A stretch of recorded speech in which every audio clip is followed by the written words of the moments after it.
ജീവിതം അത് ഇങ്ങനെയൊക്കെയാണ്. അത് മാറ്റമില്ലാതെ കറങ്ങുന്നൊരു ചക്രമാണ്. ബാല്യ കൗമാര യൗവന വാർദ്ധക്യങ്ങളിലൂടെ കറങ്ങുന്നൊരു ചക്രം. എന്നിട്ടും ചില ജീവിതങ്ങൾ സകല സൗഭാഗ്യങ്ങളാൽ അലങ്കൃതമാകുന്നതും ചിലത് മുൾക്കിരീടം ചൂടി ശോകസാന്ദ്രമാകുന്നതും എന്തുകൊണ്ട്? ചോദ്യങ്ങൾ നമ്മുടെ ജീവിതരേഖയെ മുൻനിർത്തി സ്വയം ചോദിക്കാം. ബാബു പള്ളാശ്ശേരി രചനയും സംവിധാനവും നിർവഹിച്ച് ചിന്നൻ പൈനാടത്ത് കഥാപാത്രമായി മാറുന്ന ഏകപാത്ര ലഘുനാടകം ഒരു ബ്ലാക്ക് ആൻഡ് വൈറ്റ് ഓണം അനുഗ്രഹിച്ചാലും.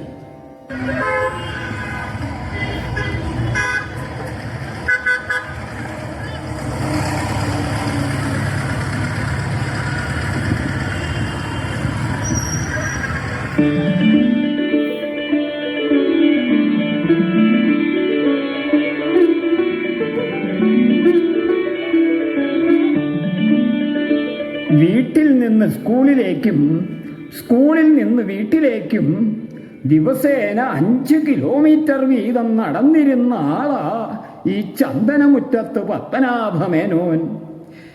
വയ്യ, ഇച്ചിരി അങ്ങ് നടന്നാൽ വല്ലാതെ അങ്ങ് കിതയ്ക്കാൻ തുടങ്ങും.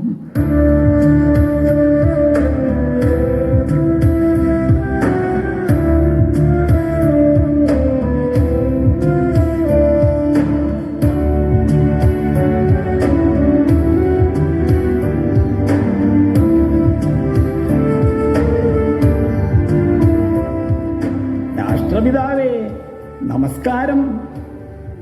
ഇപ്പോ നിന്നോട് വർത്തമാനം പറയാൻ ഞാൻ മാത്രമേ ഉള്ളൂ അല്ലേ? അത് പറഞ്ഞപ്പോഴാണ് ഒരു കാര്യം ഓർത്തത്. കഴിഞ്ഞ ദിവസം സോഷ്യൽ മീഡിയയിൽ ഒരു വീഡിയോ കണ്ടു. സോഷ്യൽ മീഡിയ എന്ന് പറഞ്ഞാൽ ബാപ്പുജിക്ക് മനസ്സിലായോ? അതൊരു വലിയ സംഭവമാണ്. ഈ തിരഞ്ഞെടുപ്പ് വരെ ഇപ്പോ നിയന്ത്രിക്കുന്നത് ഇവരാ.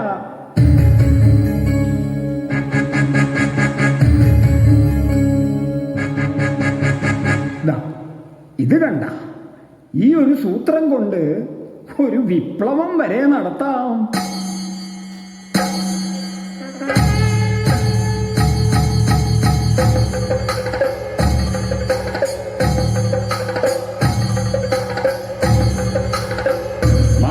തമ്പുരാനെ വരവേൽക്കാൻ ഇതാ നാടൊരുങ്ങിക്കഴിഞ്ഞു.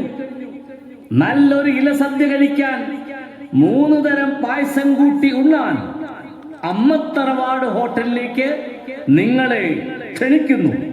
ഉടൻ പേരുകൾ രജിസ്റ്റർ ചെയ്യൂ.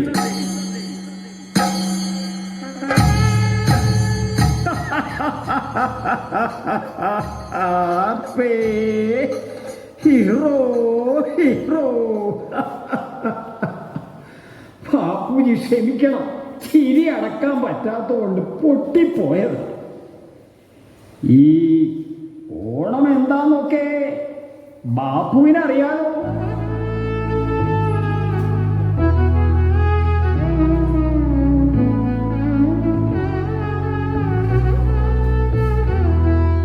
മുമ്പ് വൈക്കം സത്യാഗ്രഹത്തിനും അല്ലാതെയുമൊക്കെ ബാപ്പു കേരളത്തിൽ വന്നിട്ടുണ്ടല്ലോ. ആലുവ UC കോളേജിൽ ബാപ്പുജി നട്ട ഒരു മാവുണ്ടല്ലോ. ഈ ഓണം കൊയ്ത്ത് കഴിഞ്ഞ് എല്ലാവരുടെ വീട്ടിലും നെല്ലും നാട്ടുപച്ചക്കറികളും സമൃദ്ധമായുള്ള ഒരു കാലത്തെ ഉത്സവമാണ്. പിന്നെ അതിനെ പൊലിപ്പിക്കാൻ ഇനി ഒരിക്കലും ഭൂമി മലയാളത്തിൽ സംഭവിക്കാൻ വിദൂര സാധ്യത പോലുമില്ലാത്ത ഒരൈതിഹ്യവും. കേരളം ഭരിച്ചിരുന്നൊരു ചക്രവർത്തിയും കള്ളപ്പറയും ചെറുനാഴിയുമില്ലാത്ത, എള്ളോളം പൊളിവചനമില്ലാത്ത ഒരു കാലവും. ഇന്ന് ആലോചിക്കുമ്പോ അതൊക്കെ വെറും കഥ എന്ന് തോന്നുമെങ്കിലും ഈ ഒരു ഓണക്കാലത്തിനു വേണ്ടി കാത്തിരുന്ന ഒരു ബാല്യം ഉണ്ടായിരുന്നു ഈ പത്മനാഭന്. അത് പറയും മുമ്പ് സോഷ്യൽ മീഡിയയുടെ കാര്യം പറയാം. സോഷ്യൽ മീഡിയയിൽ ഇപ്പോൾ വൈറലായ ഒരു വീഡിയോ ഉണ്ട്. ബാപ്പുജിയുടെയും ചാച്ചാജിയുടെയും ഫോട്ടോ കാണിച്ചിട്ട് ഇവർ ആരെന്ന് പറയാമോ എന്ന് പുതിയ തലമുറയോട് ചോദിക്കുന്നു ഒരു ഓൺലൈൻ ചാനലുകാരൻ. മറുപടി എന്താണെന്നറിയോ? അറിയില്ല, എവിടെയോ കണ്ടതുപോലെ. അത് കണ്ട് സത്യം പറഞ്ഞ എന്റെ ഉള്ളൊന്ന് പിടഞ്ഞു. രാജ്യത്തിനു വേണ്ടി ധീര രക്തസാക്ഷിയായ അങ്ങേ അറിയില്ലെങ്കിൽ എന്റെ മകനും മകളും എന്റെ മുഖത്ത് നോക്കി താൻ ആരാ എന്ന് ചോദിച്ചതിൽ യാതൊരു അത്ഭുതവുമില്ല.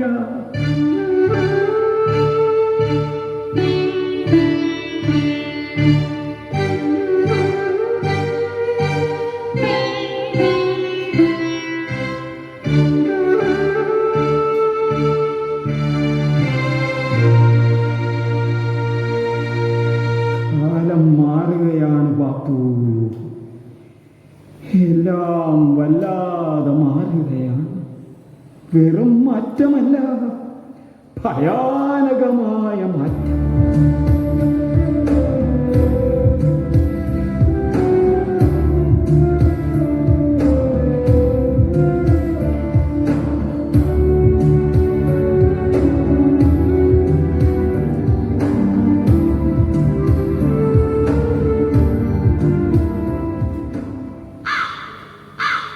പോകാക്കെ, അവന് കാഷ്ടിക്കാൻ കണ്ട ഒരു സ്ഥലം. കൊള്ളാലോ. കാക്കകൾ മാലിന്യം തിന്നുന്നത് വിശപ്പകറ്റാൻ വേണ്ടിയാ. മനുഷ്യനോ സ്വന്തം മാലിന്യം അന്യന്റെ പറമ്പിലേക്ക് അല്ലെങ്കിൽ പൊതുസ്ഥലത്തേക്ക്. ഈ ശീലം എന്ന് മാറാൻ? എന്റെ മനസ്സ് തുറന്നു വെക്കാൻ നീയല്ലാതെ എനിക്കിപ്പോ വേറെ ആരുമില്ല. പിന്നെ ഞാൻ പോയിരിക്കുന്ന ഏക സ്ഥലം നമ്മുടെ പാലിയേറ്റീവ് കെയർ യൂണിറ്റിൽ കിടക്കുന്ന സഹോദരീ സഹോദരന്മാരുടെ അടുത്ത.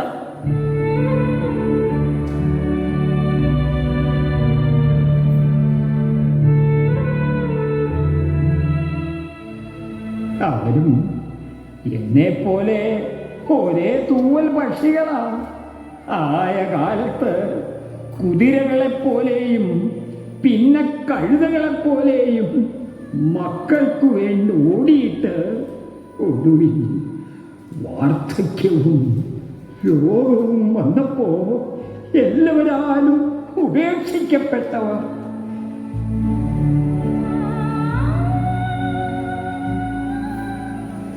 പറയുമ്പോ എല്ലാം പറയണമല്ലോ.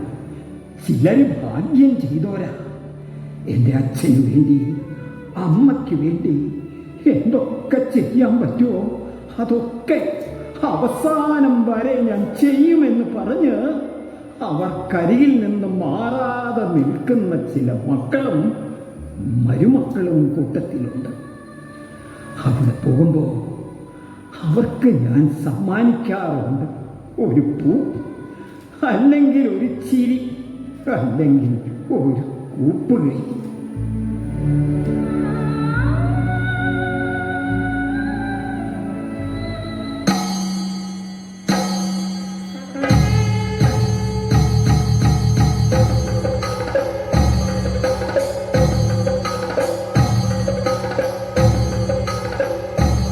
പറഞ്ഞു വന്നത് എന്റെ ബാല്യത്തിലെ ഓണത്തെക്കുറിച്ചാണ്. ഇപ്പോഴത്തെ ചായക്കടയിലെ ഇലസദ്യയല്ല. മുത്തശ്ശനും മുത്തശ്ശിയും അച്ഛനും അമ്മയും എൻ്റെ വല്യച്ഛൻ്റെ മക്കളും എൻ്റെ സഹോദരീ സഹോദരന്മാരും എല്ലാവരും ചേർന്നുള്ള ഓണം. അത്തത്തിന് തന്നെ ഞങ്ങൾ തുടങ്ങും, പൂവറിക്കാനും പൂക്കളമിടാനും ഒക്കെ. അതൊരു സമൃദ്ധിയുടെ കാലം.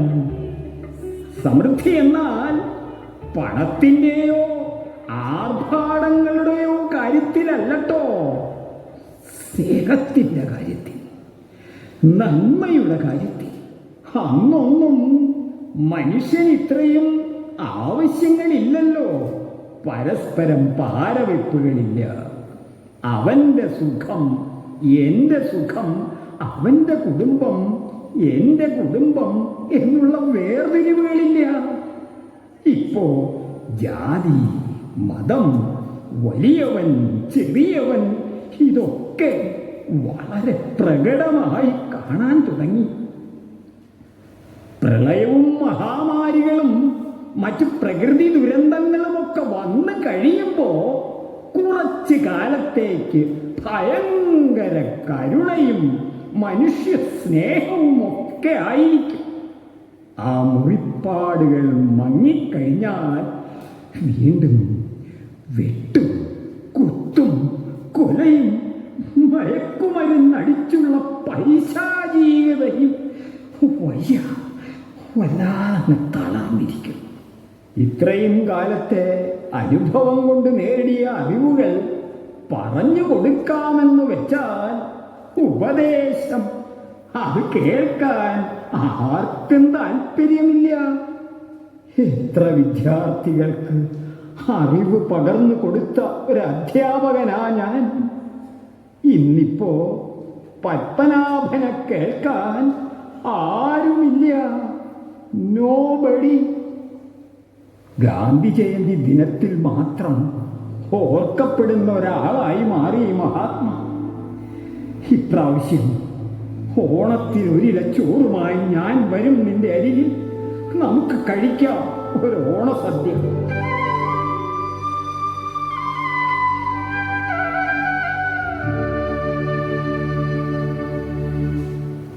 കഴിഞ്ഞ പ്രാവശ്യം എൻ്റെ മകൻ്റെ മകൻ എന്നെ വിളിച്ചു രഹസ്യമായിട്ട്, മുത്തച്ഛ, ഇപ്രാവശ്യം ഓണത്തിന് മുത്തച്ഛൻ വരുമോ? എനിക്ക് മുത്തശ്ശൻ്റെ മടിയിൽ ഇരുന്ന് വേണം ഓണം ഉണ്ണാൻ. അത് കേട്ടപ്പോ സത്യം പറഞ്ഞ ഞാൻ കരഞ്ഞുപോയി.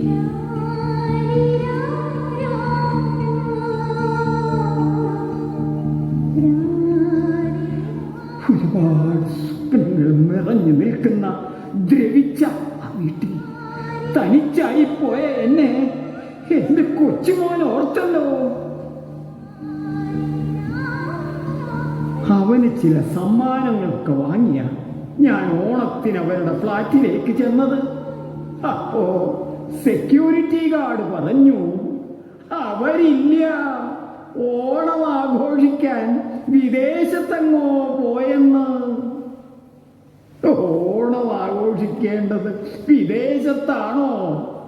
നമ്മുടെ ഈ ദൈവത്തിൻ്റെ സ്വന്തം നാട്ടിലല്ലേ? നമ്മുടെ മാവേലിയോടൊപ്പം, പുലിക്കളിക്കാരോടൊപ്പം, വള്ളംകളിക്കാരോടൊപ്പം ഇതൊന്നുമില്ലാതെ എന്തോണം?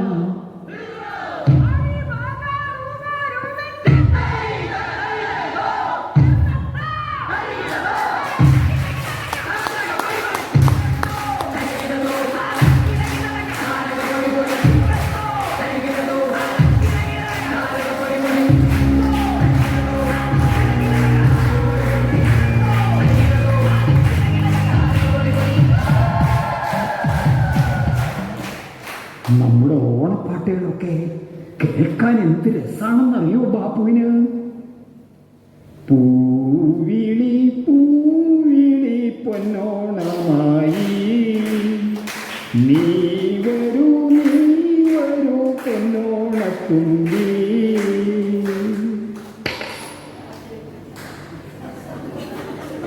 ഇത് എന്റെ പാട്ടിന്റെ ഭംഗി കൊണ്ട് കിട്ടിയതാണോ, മേലിൽ പാടാതിരിക്കാൻ തന്നതാണോ എന്നറിയില്ല. ചിലപ്പോ ഗാന്ധി പ്രതിമയ്ക്ക് മുമ്പിലിരുന്ന് പാടുന്ന വൃദ്ധനുള്ള ഓണ സമ്മാനമായിരിക്കും. എന്തായാലും ഇരിക്കട്ടെ. ഓണത്തിന് പോലും ഒരു പിടി അന്നം കിട്ടാത്തവർ ഒരുപാട് കാണും നമുക്ക് ചുറ്റും.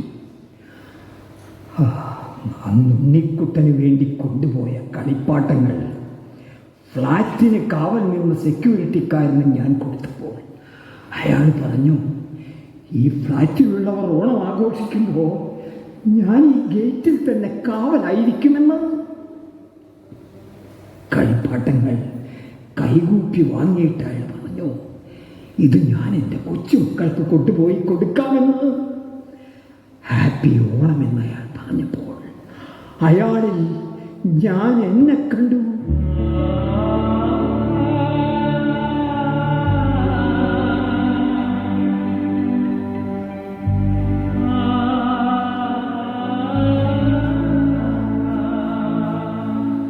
അപ്പോ ഞാൻ പോയി വരാം മഹാത്മാവേ, അങ്ങയോടൊപ്പം ഓണം ഉണ്ണാൻ. ഇപ്പോൾ ഞാൻ പാലിയേറ്റീവ് സെൻ്ററിലെ സഹോദരങ്ങളുടെ അടുത്തേക്ക് പോട്ടെ, ഈ ഓണപ്പാട്ടുകൾ അവർക്ക് വേണ്ടി പാടാൻ. വന്ദനം. ഒരിക്കലും ഭരിക്കയില്ലിനി മഹാബലി പോലൊരു ചക്രവർത്തിയും, ഒരിക്കലും ഭരിക്കയില്ലിനി മഹാബലി പോലൊരു ചക്രവർത്തിയും, ഒരിക്കലും ഉണ്ടാകില്ല ഇതുപോലൊരു രാജ്യവും,